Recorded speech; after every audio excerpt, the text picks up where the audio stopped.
Hello world. आज हम बात करेंगे लाइब्रेरी की।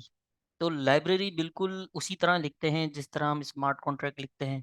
बस फ़र्क ये होता है कि हम जो है यहाँ पर स्टेट वेरिएबल डिफाइन नहीं करते। स्टेट वेरिएबल लाइब्रेरीज में हमने डिफाइन नहीं करना। लाइब्रेरीज काम किसका लाइब्रेरी क्या काम आती है?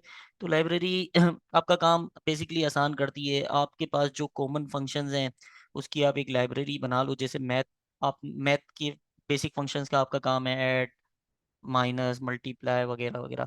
तो आपने मैथ की एक लाइब्रेरी बना ली और उसके अंदर उसके सारे फंक्शंस डिफाइन कर दिए और फिर आप उसे अपने कॉन्ट्रैक्ट में इस्तेमाल कर सकते हो। ये सारी चीज़ें आप अपने कॉन्ट्रैक्ट्स में लिखेंगे, आपके बहुत ज़्यादा कॉन्ट्रैक्ट की लेंथ हो जाएगी।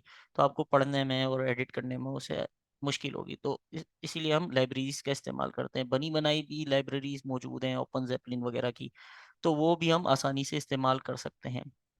तो अब देखें, मैंने लाइब्रेरी, अच्छा लाइब्रेरी का एक मैंने बता दिया कि भाई स्टेट वेरिएबल इसके अंदर डिफाइंड नहीं होता। आप इसके अंदर इंटरनल फंक्शंस बनाएं। इंटरनल फंक्शन ज़्यादातर इसके अंदर बनते हैं।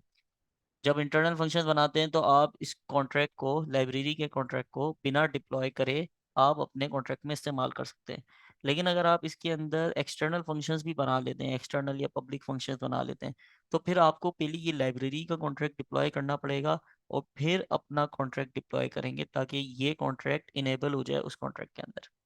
इसको देख लेते हैं कि किस तरह लाइब्रेरी बनती है। सिंपल कॉन्ट्रैक्ट की जगह यहाँ पे लाइब्रेरी लिखना होता है और उस लाइब्रेरी का नाम और जो भी आपने फंक्शन बनाना है वो बनाएंगे। बस ख्याल ये रहे, आपने इंटरनल, ज़्यादातर फंक्शन हम इंटरनल ही बनाते हैं लाइब्रेरी के अंदर, क्योंकि वो लाइब्रेरी हम रखते ही सेपरेट है कि भाई ये अलग से डिप्लॉय नहीं होगी, ये बस इस्तेमाल होगी, इसके फंक्शंस इस्तेमाल होंगे। तो अब इसको इस्तेमाल कैसे करना है? हम इंपोर्ट सीख चुके हैं। तो ये मैंने यूज़ मैथ डॉट लिब, मैंने मैथ लिब्स डॉट सोल के नाम से फ़ाइल बनाई, इसके अंदर लाइब्रेरी बना ली और यूज़ मैथ लिब, ये एक फ़ाइल बनाई जिसके अंदर ये अभी मैंने एक कॉन्ट्रैक्ट लिखा हुआ है यूज़ मैथ। अब इसको इस्तेमाल कैसे करना है? इंपोर्ट करेंगे पहले तो। इंपोर्ट डॉट स्लैश, क्या नाम है इसका, मैथ लिब डॉट सोल। इसको कंट्रोल एस करके देखेंगे, कंपाइल हो गई तो समझ लें आपने नाम सही लिखा है। अब इस्तेमाल कैसे करना है? आपने इस्तेमाल ऐसे करना है कि हमें ऐड, फिलहाल यहाँ पर ऐड ही का फंक्शन है, तो ये दो यूएंट लेता है और एक यूएंट रिटर्न करता है। तो हमें यहाँ पे एक यूएंट का वेरिएबल बना लेता हूँ, लेट्स से यूएंट ए। इसको पब्लिक कर देते हैं और ऐड। लेकिन ऐड कैसे? इसके अंदर लाइब्रेरी कौन सी है? इस फाइल के अंदर लाइब्रेरी का नाम क्या है? इस फाइल के अंदर लाइब्रेरी का नाम है मैथ।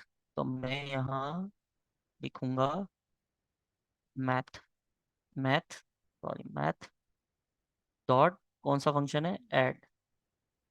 के अंदर कोई भी दो पैरामीटर हम पास कर देते हैं, लेट्स से 2 और 4, और इसको कंपाइल करते हैं कंट्रोल एस से।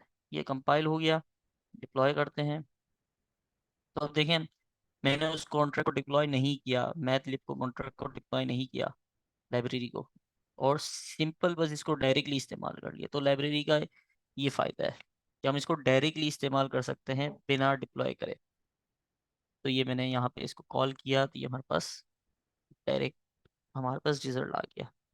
तो उम्मीद है आपको लाइब्रेरी समझ में आई होगी। अब बहुत सारे लोगों ने लाइब्रेरीज पहले से बहुत सारी बनाई हुई, अब आप लोगों की लाइब्रेरीज भी अपने पास अपने कॉन्ट्रैक्ट के अंदर इस्तेमाल कर सकते हैं। और जितनी सी लाइब्रेरीज हैं और भी बहुत सारी, अब जो प्रैक्टिशनर्स हैं ब्लॉकचेन के, उन्होंने बहुत सारा काम किया हुआ है। बाद औक़ात हमें उन काम की ज़रूरत पड़ती है तो हम उसको बनाने की बजाय अपने पास इंपोर्ट करके डायरेक्टली इस्तेमाल कर सकते हैं। तो होपफुली आप आज की वीडियो समझ में आई होगी। मिलते हैं नेक्स्ट वीडियो में। Thank you so much.